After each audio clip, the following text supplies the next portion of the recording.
kumpul seru, tambah ilmu baru, hidup bugar makin happy tiap hari.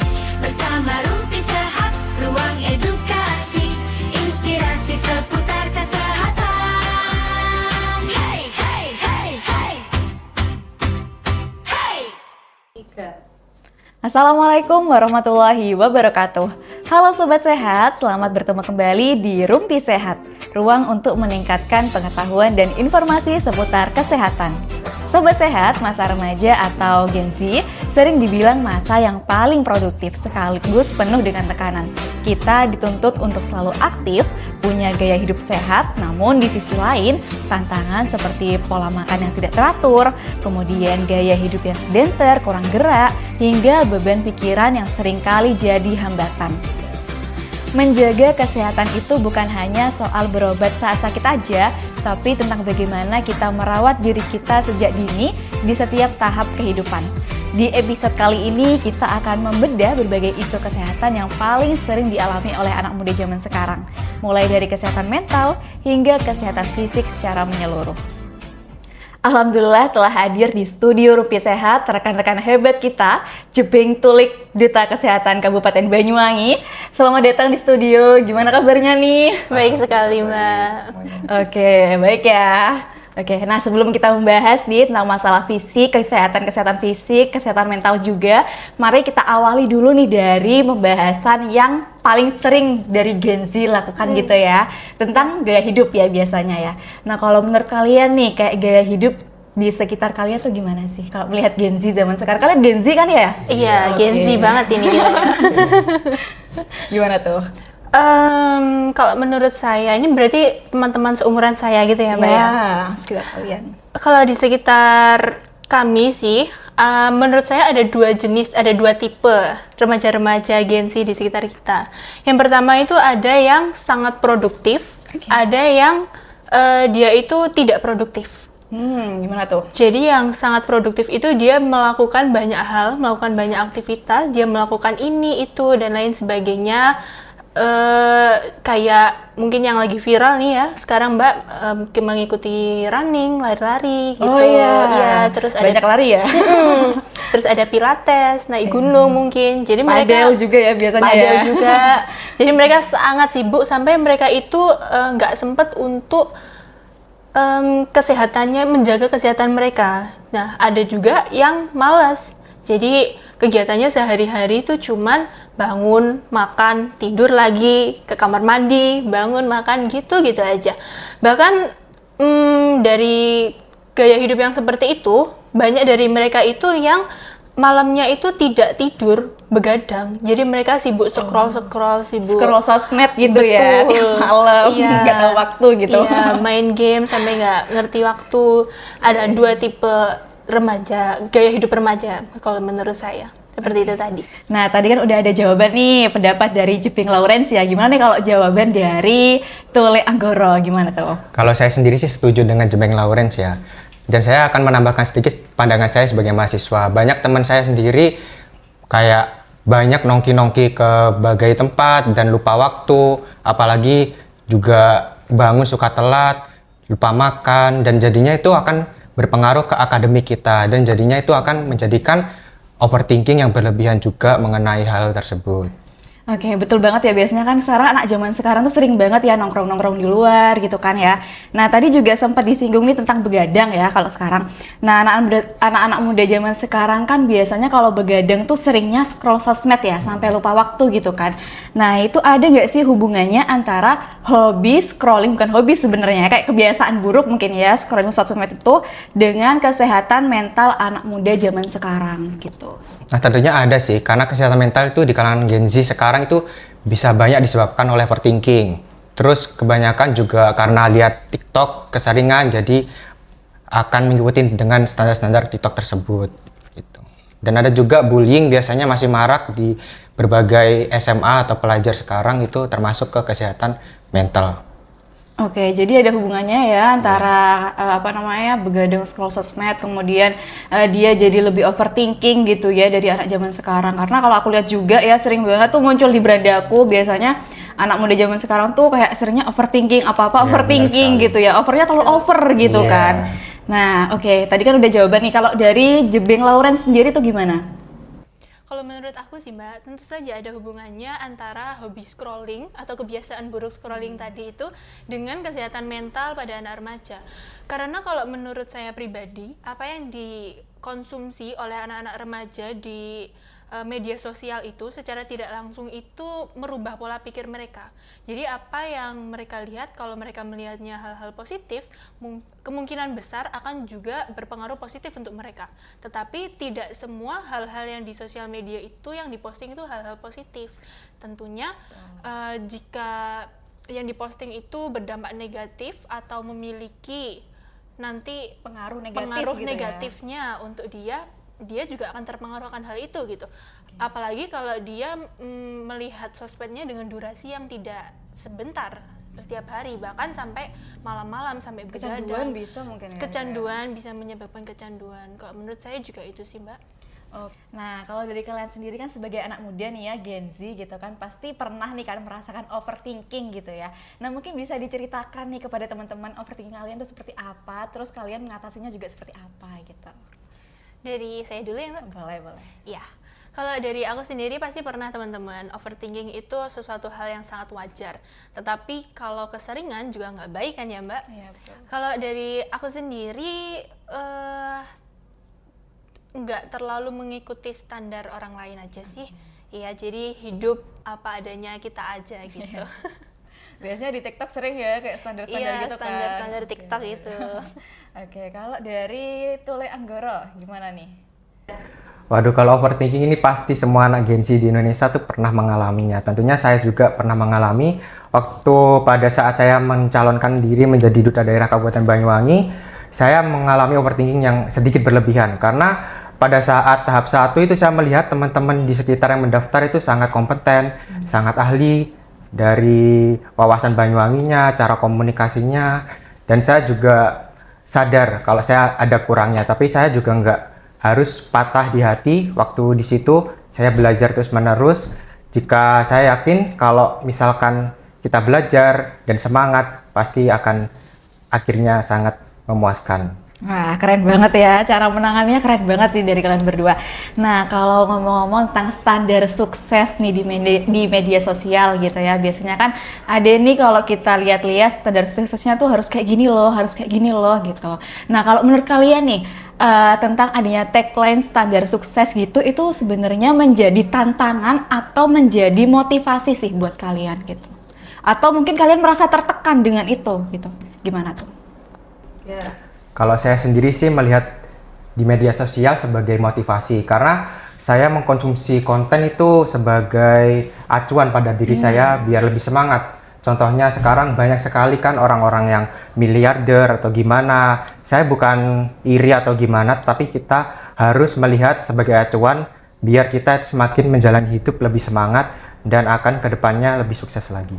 Ya, biasanya ada tips-tips gitu ya Iya. dari mereka, dari beliau-beliau ini untuk memberikan kepada rekan-rekan semuanya biar sama-sama sukses gitu Iya, ya. benar Berarti sekali. kalau dari sisi Tule Anggoro itu sebagai motivasi gitu ya.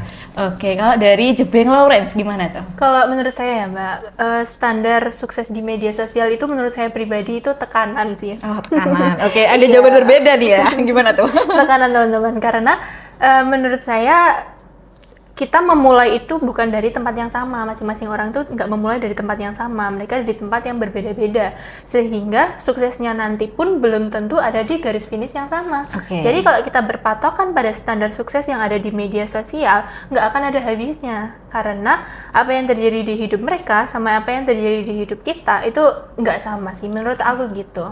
Menurut aku cukup hidup lebih baik daripada diri kita di hari kemarin aja, itu cukup banget sih menurut aku. Oke, wow keren banget sih tanggapan dari Jebeng Tulik ini ya. Kalau menurut Tulik tadi kan sebagai motivasi gitu ya, tapi menurut Jebeng tadi adalah sebagai tekanan gitu. Betul. Tergantung dari dirinya kita masing-masing gitu ya. Gitu. Oke, berarti memang kita itu diperlukan ya untuk memilah-milih informasi yang kita dapatkan gitu ya, agar tidak menjadi kesalahan juga buat diri kita gitu.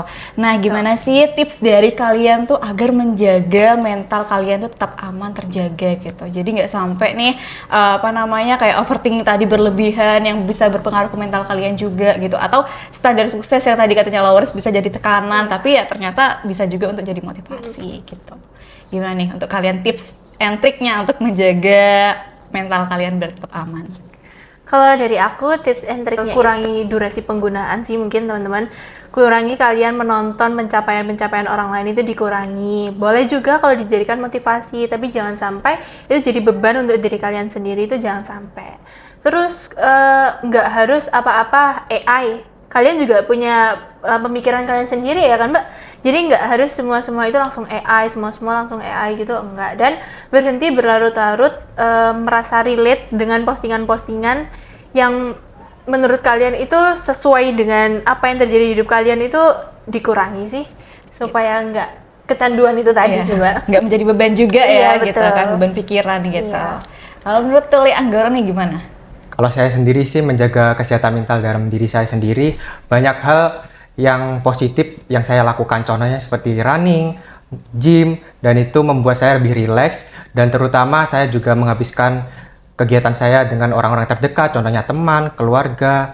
Misal kita juga memiliki beban, kita bisa mengobrolin dengan orang tua ataupun bestie ya kalau remaja-remaja zaman sekarang tuh. Mungkin dari situ kita juga lebih rileks dan beban pikiran akan lebih berkurang. Oke, keren banget ya jawaban dari Jebing Tuli kita ini ya.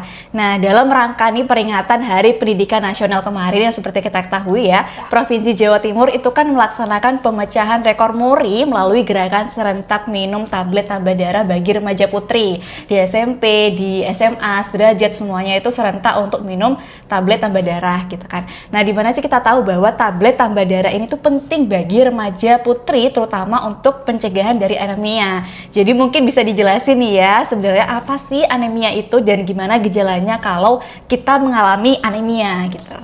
Mungkin teman-teman bisa tahu nanti kan, bisa beritahu kepada teman-teman semuanya. Iya, banyak sekali ya Mbak, di sini kita dengar TTD, tablet tambah darah itu. Tapi sebenarnya tablet tambah darah itu buat apa gitu kan? Teman-teman perlu tahu dulu apa itu anemia. Jadi anemia itu kondisi ketika tubuh kalian itu kekurangan sel darah merah atau kekurangan kadar hemoglobin dalam tubuh. Nah, jika kalian kekurangan sel darah merah, maka oksigen yang dibawa ke seluruh tubuh itu akan menjadi kurang optimal, Mbak. Sehingga nanti dampaknya tubuh itu menjadi mudah lemas, pucat, terus sulit berkonsentrasi untuk belajar gitu. Lah, apa yang menjadi tanda-tanda kalau kalian terkena anemia itu ada 5L teman-teman, yaitu lemah, letih, lesu, lunglai, dan juga lalai. Itu Mbak. Oke, jadi udah dijelasin ya anemia itu apa, bahwa kekurangan dari darah merah gitu. Nah, kalau anemia dibiarin nih ya, apa sih dampaknya bagi remaja putri? Seperti yang kita tahu kan biasanya kalau anak-anak SMP gitu ya, apalagi SMA, kalau dapet tablet tambah darah kan nggak diminum ya, taruh kantong terus nggak diminum gitu Ikut kan. kecuci juga seringnya gitu. Jadi mereka itu abai gitu tentang anemia gitu kan. Apa sih dampaknya kalau mereka itu sampai anemia gitu? Kalau dampak dalam jangka waktu pendek itu, teman-teman yang bakal kesulitan untuk berkonsentrasi, teman-teman. Tubuh juga mudah sakit ya Mbak ya. Prestasi kalian juga bisa menjadi turun teman-teman karena kesehatan yang tidak dijaga itu tadi. Lalu untuk resiko jangka panjangnya nanti, kalau kalian memasuki usia kehamilan saat remaja-remaja putri ini udah hampir menjadi seorang ibu, itu akan dapat meningkatkan resiko kesehatan ibu dan bayi. Jadi pencegahan itu harus dilakukan saat usia remaja seperti kita ya Mbak. Gitu sih teman-teman. Oke, jadi memang dampaknya itu sangat serius ya teman-teman, bagi remaja putri juga kelanjutan nanti kalau udah hamil gitu ya. Oke, untuk cara mencegah anemia sendiri itu gimana sih ya?